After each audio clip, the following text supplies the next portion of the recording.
शेकडो वर्ष प्राचीन असलेल्या ठाण्यातील चंदनवाडी परिसरातील हजरत नुरीबाबा दर्गा ट्रस्टच्या आवारातील 10 भले मोठे वृक्ष शनिवारी विनापरवाना तोडण्यात आले.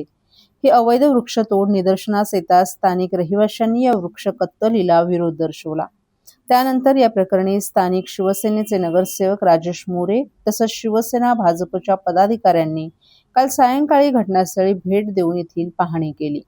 तसेच ठाणे महापालिकेसह पोलीस प्रशासनानं या वृक्षतोडीची चौकशी करून तातडीनं कारवाई करण्याची आग्रही मागणी केली आहे. ठाणे पश्चिमेकडील मखमली तलावाच्या शेजारी असलेला नुरीबाबा दर्गा हा मुस्लिम धर्मियांसोबतच हिंदू आणि इतर धर्मियांचं देखील श्रद्धास्थान आहे.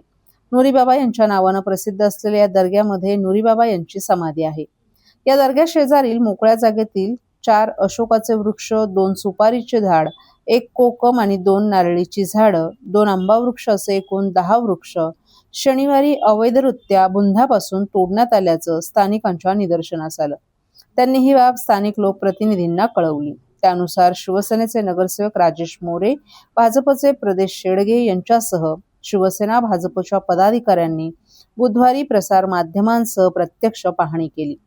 हे कृत्य नुरीबाबा दर्गा ट्रस्टचे पदाधिकारी आणि नुरी कुटुंबियांपैकी असल्याचा आरोप करून महापालिका प्रशासन तसंच पोलिसांनी कठोर कारवाई करण्याची मागणी केली आहे.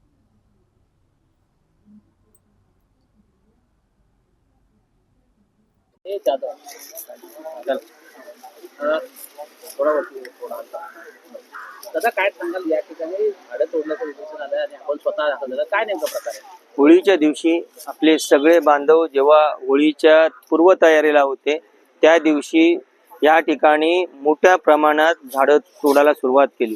ही दुपारच्या टायमाला सगळी माणसं आली आणि अचानक झाडं तोडायला सुरुवात झाली. तर आजूबाजूच्या स्थानिक माणसांना समजलं.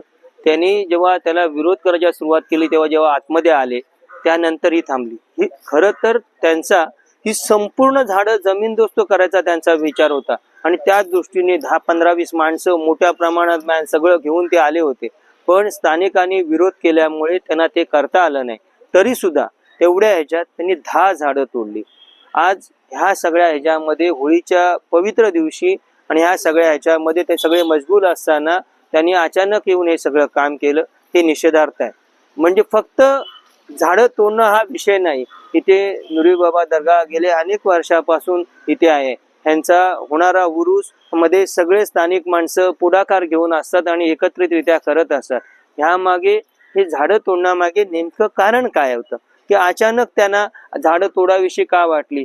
आम्हाला सगळ्यांना स्थानिक माणसांना असा संशय आहे की ह्या जागेचा वापर त्यांना काहीतरी वेगळ्या विषयासाठी करायचा आहे. वेगळ्या विषयासाठी काहीतरी वेगळ्या पद्धतीनं त्यांना हा वापर करायचा आहे. त्यासाठी आतापर्यंत या भागात कधीच धार्मिक तेढ निर्माण होईल असे प्रयत्न झाले नाही.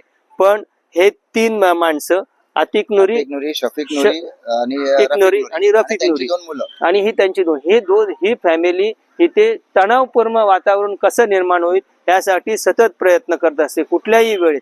आणि आता सुद्धा ह्या सगळ्या ह्याच्यामध्ये सगळा वापर त्याच पद्धतीने केलेला दिसतोय. आम्ही तुमच्या मार्फत महापालिका प्रशासनाला सांगू इच्छितो की आपण यांच्यावर त्वरित कारवाई करा आणि यांच्यावर गुन्हे दाखल करा. नुसते गुन्हे दाखल करून होणार नाही, तर त्यांच्या पुढची कारवाई करा.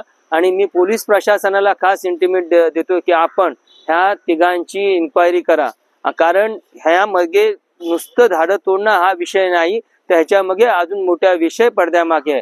आता जी कायदा आणि सुव्यवस्था व्यवस्थित चाललेली आहे ह्यांच्या वागण्यामुळे, ह्यांच्या वर्तणुकीमुळे कायदा आणि सुव्यवस्था बिघडेल अशी परिस्थिती निर्माण व्हायला नको. मी पोलीस प्रशासनाला परत विनंती करतोय की आपण ह्या सगळ्यांची सखोल चौकशी करा. ह्या जागेचा गैरवापर स्थानिक माणसंही होऊन देणार नाहीत आणि आम्ही सगळेही होऊन देणार नाहीत. काही झालं तरी आम्ही स्थानिकांच्या बरोबरीने आहोत.